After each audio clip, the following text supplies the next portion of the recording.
तो गाइस अभी हम बात करने जा रहे हैं 17 प्राइसिंग स्ट्रैटेजीज के बारे में, जिनको यूज करके बड़ी बड़ी कंपनीज अपने प्रोडक्ट्स की प्राइसेस सेट करती है।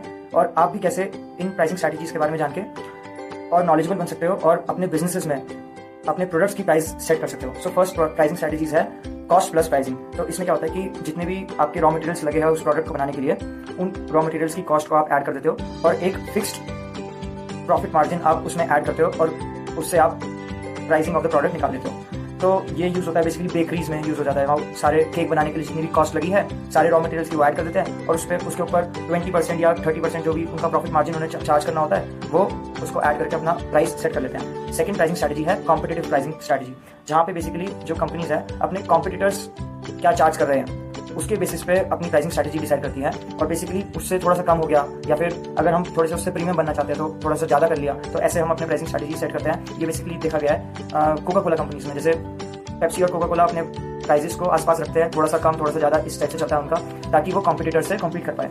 फिर थर्ड प्राइसिंग स्ट्रैटेजी होता है वैल्यू बेस्ड प्राइसिंग स्ट्रैटेजी, जहाँ पे बेसिकली कंपनीज प्राइस सेट करती है on the basis of what consumers value their product. तो बेसिकली कंज्यूमर्स उनके प्रोडक्ट को किस रेट पे वैल्यू करते हैं उस बेस पे वो अपनी प्राइसिंग स्ट्रैटेजी सेट करते हैं। ये बेसिकली यूज करती है car companies, luxury car companies जैसे कि रोल्स रॉयस हो गया।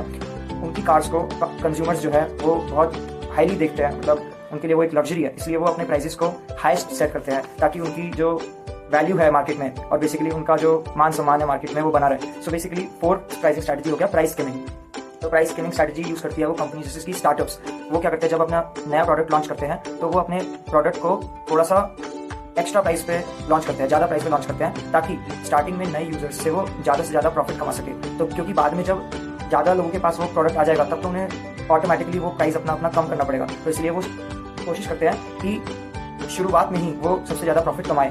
तो बेसिकली फिफ्थ प्राइसिंग स्ट्रैटेजी है पेनिट्रेशन प्राइसिंग स्ट्रैटेजी, जहाँ पे कंपनीज अगर बहुत कॉम्पिटिटिव मार्केट में एंटर कर रही है तो वो क्या करते हैं कि अपने प्राइस को बहुत कम सेट करते हैं। तो उससे क्या होता है कि वो अपने कॉम्पिटिटर्स से बहुत आगे चले जाते हैं बहुत कम टाइम में। सो बेसिकली ये प्राइसिंग स्ट्रैटेजी यूज करी थी जियो ने to enter the telecom industry, जहाँ पे ऑलरेडी लीडर्स जैसे कि एयरटेल, आइडिया वगैरह पहले रूल करते थे इस टेलीकॉम इंडस्ट्री में, पर जियो ने अपनी जो प्राइसिंग है वो बहुत कम सेट करी, तो उससे वो एंटर कर पाए बहुत जल्दी और ग्रो कर पाए बहुत जल्दी उस टेलीकॉम मार्केट में। इस प्राइसिंग स्ट्रैटेजी के बारे में हम बात करने वाले हैं वो है डायनामिक प्राइसिंग, जहाँ पे कंपनीज अपने प्राइसेस को एडजस्ट करती है रियल टाइम बेसिस पे on the basis of supply and demand of the product and services. ये प्राइसिंग स्ट्रैटेजी यूज करती है एयरलाइन कंपनीज, जैसे अगर उनके कोई फेस्टिव सीजन है जहाँ पे बहुत ज़्यादा डिमांड है और लोग अपने गाँव जा रहे हैं तो वो टिकट के प्राइसेस ज़्यादा बढ़ा देते हैं, और अगर फेस्टिव सीजन नहीं है, मंडे का टाइम है, तो वो अपने प्राइसेस जो है टिकट के कम रखते हैं। तो सेवंथ प्राइसिंग स्ट्रैटेजी है वो है साइकोलॉजिकल प्राइसिंग स्ट्रैटेजी, जहाँ पे psychological tendencies of their customers के बेसिस पे कंपनीज अपने प्रोडक्ट्स के प्राइसेस सेट करते हैं, जैसे कि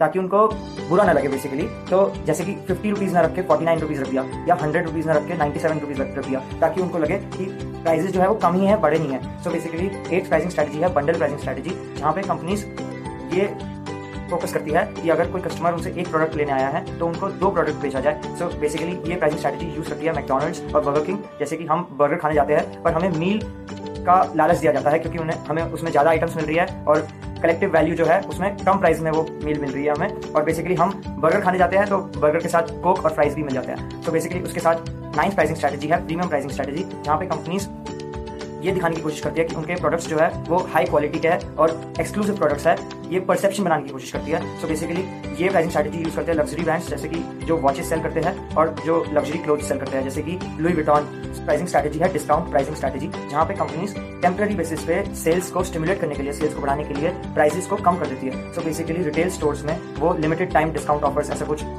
ऑफर लाते हैं ताकि सेल्स को बढ़ाया जा सके। तो बेसिकली 11th प्राइसिंग स्ट्रैटेजी है जियोग्राफिकल प्राइसिंग स्ट्रैटेजी, जहाँ पे कंपनीज अलग अलग एरियाज के हिसाब से, अलग अलग रीजन्स के हिसाब से अपने प्रोडक्ट्स के प्राइसेस सेट करते हैं, जैसे कि हिली एरियाज में ज़्यादा प्राइसेस सेट करेंगे और नॉर्मल एरियाज में कम प्राइसेस सेट करेंगे। ऐसे ही अर्बन एरियाज में ज़्यादा प्राइसेस चार्ज करेंगे और रूरल एरियाज में कम प्राइसेस चार्ज करेंगे। तो बेसिकली ब्रेड कंपनीज जो है या फिर मिल्क कंपनीज जो है, FMCG प्रोडक्ट्स कंपनीज जो है, वो हिली एरियाज में ज़्यादा प्राइसेस चार्ज करते हैं और नॉर्मल एरियाज में, सिटी एरियाज में कम प्राइसेस चार्ज करते हैं। So basically 12th pricing strategy है प्रीमियम प्राइसिंग स्ट्रैटेजी, जहाँ पे कंपनीज एक प्रोडक्ट फ्री में सेल कर देती है और उससे जुड़े हुए सर्विसेज वो एक्सक्लूसिवली जो है वो बाद में उसके लिए प्राइस चार्ज करती है। सो बेसिकली जैसे सॉफ्टवेयर फ्री में सेल कर दिया और फिर उससे जुड़े हुए अलग अलग फीचर्स जो है उसमें उसके लिए प्राइसेस चार्ज करेगी। So basically 13th pricing strategy है लॉस लीडर प्राइसिंग स्ट्रैटेजी, जहाँ पे एक प्रोडक्ट कम प्राइसेस में सेल कर दिया और फिर उससे जुड़े हुए जो उससे रिलेटेड प्रोडक्ट है उसको ज़्यादा प्राइस में चार्ज किया।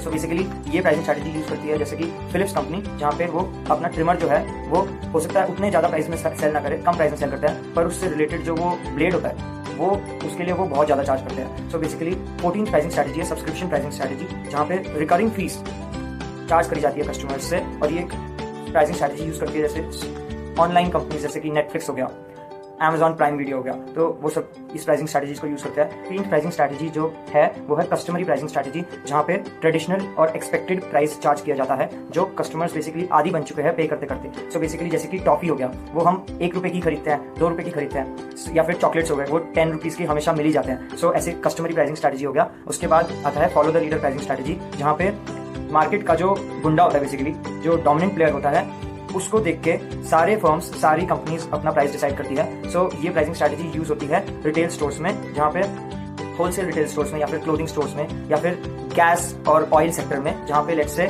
एक कंट्री जैसे कि सऊदी अरेबिया हो गया, उन्होंने एक प्राइस सेट किया अपने ऑयल का, तो सारी गल्फ कंट्रीज जो है वो उसी प्राइस पे सेल करेंगी अपने ऑयल को भी। सो जो 17th प्राइसिंग स्ट्रैटेजी होता है प्राइस लाइनिंग स्ट्रैटेजी, जहाँ पे एक ही प्रोडक्ट को थोड़े बहुत फीचर्स कम या ज्यादा करके अलग अलग प्राइस पॉइंट्स पे वो प्रोडक्ट बेचा जाता है। सो बेसिकली ये प्राइसिंग स्ट्रैटेजी यूज करता है एप्पल। सो बेसिकली वो आईफोन 16 जैसे लॉन्च करेंगे तो उसी में iPhone mini, iPhone max, iPhone ultra max pro, थोड़े बहुत फीचर्स जैसे कि आईफोन 16 4GB वो लॉन्च करेंगे, 128GB लॉन्च करेंगे और 256GB लॉन्च करेंगे। तो उसके साथ ही वो अलग अलग प्राइसेस पे अपने एक ही आईफोन 16 को बेच पाते हैं। So thank you for watching this video, bye.